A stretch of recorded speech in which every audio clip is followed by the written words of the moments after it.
June 8th. Time for more story time. Let's see. I'm gonna talk about my first job.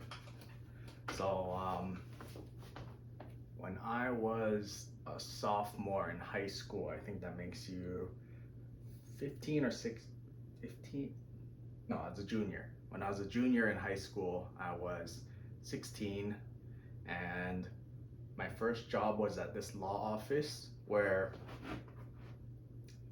I basically did all the normal things that you would assume that a 16-year-old is capable of doing in a law office. I watered the plants.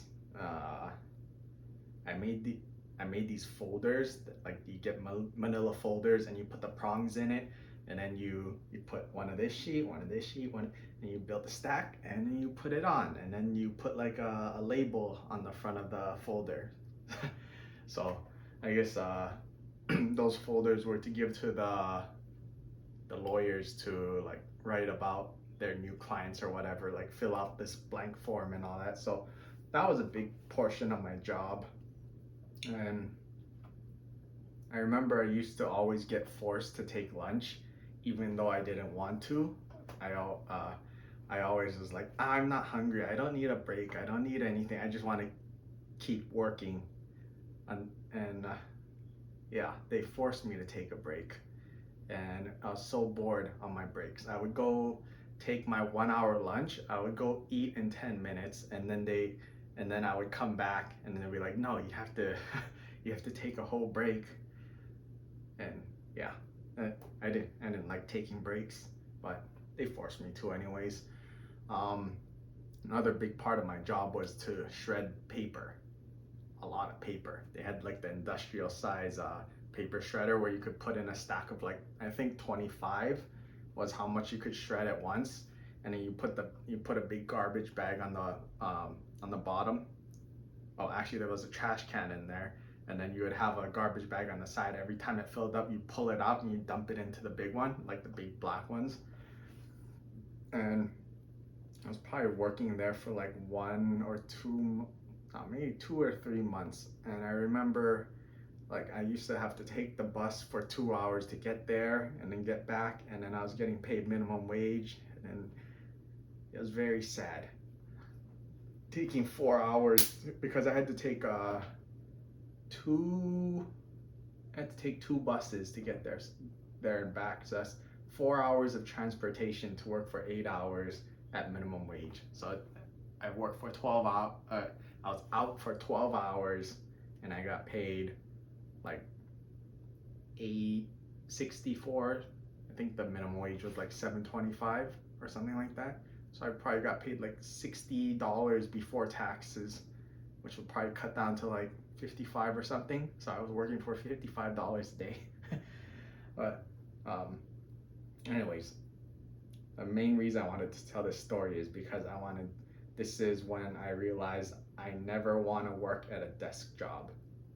So I had a lot of freedom. I could listen to music or whatever and do my stuff because it was kind of like the people above me would say, here's this whole stack of infinite work that we don't expect you to finish. It's more of, if we don't have other stuff like go water the plants or do something, this is what I return to as default.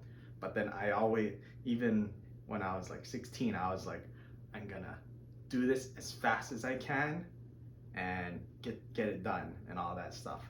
And it actually got to a point that there wasn't enough work for me to do because I was getting it all done too fast, and I was like stocking them up for a couple months. But anyways, the story of why I quit. I was shredding papers one day, and then there was a lot of paper. That's what I said about the infinite work. There was tens of thousands of pages, and then people would just come, and because I guess they sent out like a PSA to all the lawyer people, like, hey, he needs more work. Everyone bring him your paper, your paper files and whatever. And it actually took me like 3 days to clear the stack, but I remember on like the second or third day, I would shred the paper, and then I would like prepare the next five for right when it goes down, I'm already chasing it down. So I'm constantly keeping it going 25, 25, 25. And then every once in a while I have to dump out the bin, put it into a trash bag, and then I would like give it a bear hug and squeeze out all the air so I could fit some more. And then when it was as full as I could make it, with because after you compress it and you get off of it, it's gonna puff back up. So I filled it up as much as I can before tying it off, and I would just throw it in a stack. I remember this one day I was shredding paper the whole day, and I filled up like 26 bags of compressed shredded paper. And I was just so bored that this tear just came down the side of my face. And that's when I knew I never wanted to do a desk job ever again. So I quit, and then that's my first job of how it started and how it ended. So through high school and even through all these older ages, I used to play a lot of MMOs, which is like I probably played hundreds, like Maple Story, Two Moons, Nine Dragon. There's just so many, I don't even remember the names, but every single time there's a new one being released, there was like a 70% chance that I found it interesting enough to play it. And when I was younger, I would just play it just to play it, and I would be like mediocre and whatever. But as I got older, I kept getting better at playing MMOs, especially from the first release date, because to me it was always like a competition, like who's gonna be the first to get to the end, or who's gonna be the best when they get to end and all that. And then I realized that if you were rich in the games, you have an unfair advantage over everyone else. So I started like thinking of how to economize my movements, which is like how to kill things as fast as possible, where to kill things as fast as possible, it's basically min-maxing, which is where you try to do as much as you can with as little as possible, or doing things as fast as possible, being the most efficient as possible. And that's something I think I picked up from games, or maybe I was always like that and I just applied it to games, like I said with the shredding paper thing. But yeah, I always tried to be very efficient, and it got to a point that I realized money is very important. So if you have a lot of money in the game, you can buy things out, you can control the whole market because you can buy out a whole section, you can invest in things that are worthless at this point, but then you think that it's going to get patched in the future, that this thing becomes valuable. So it's all these like macroeconomic and microeconomic things that I learned from playing video games on how to make money, which is like investing, buying a whole section out, monopolizing things.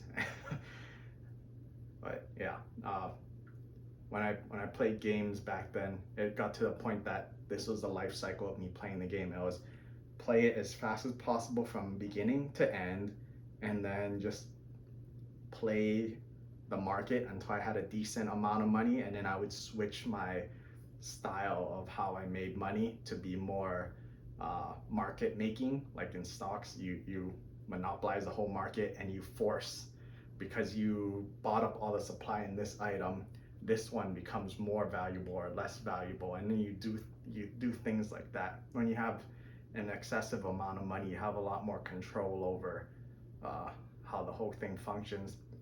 I remember this one game specifically. There was these gems that cost $5 each. You could play for free and get them, but basically it took 5 of one to make the next level. So 5 of level 1 would make 1 level 2, 5 of level 2, so it keeps multiplying by 5. So it's 5, 25, 125, 625, 3,125, and then like 15,000 something.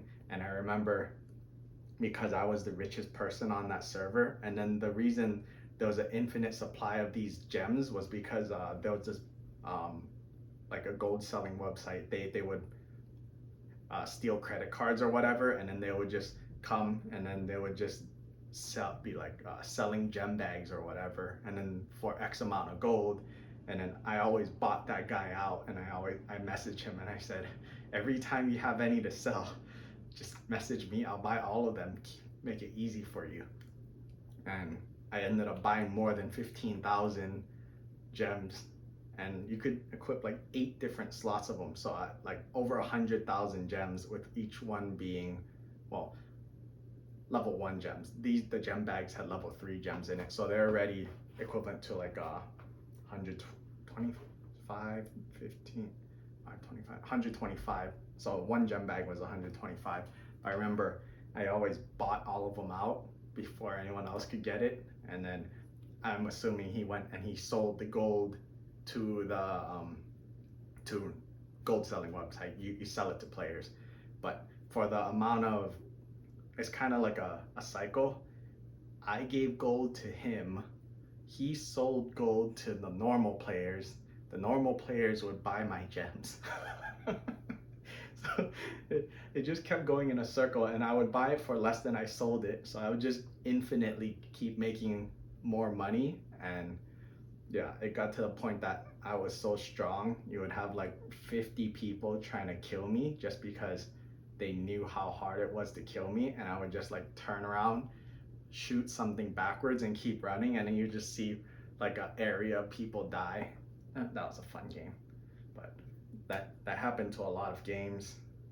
And yeah, I think that's how I learned how to be efficient, manage money, microeconomics, macroeconomics, and I think it's being adaptable to applying your way of thinking to a different scenario, which is like a restaurant in real life, or a game that has this specific parameters and all that.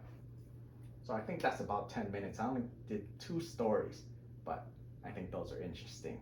We got 4 more in this section. All right, let's see, 10 minutes? Oh, 12 minutes.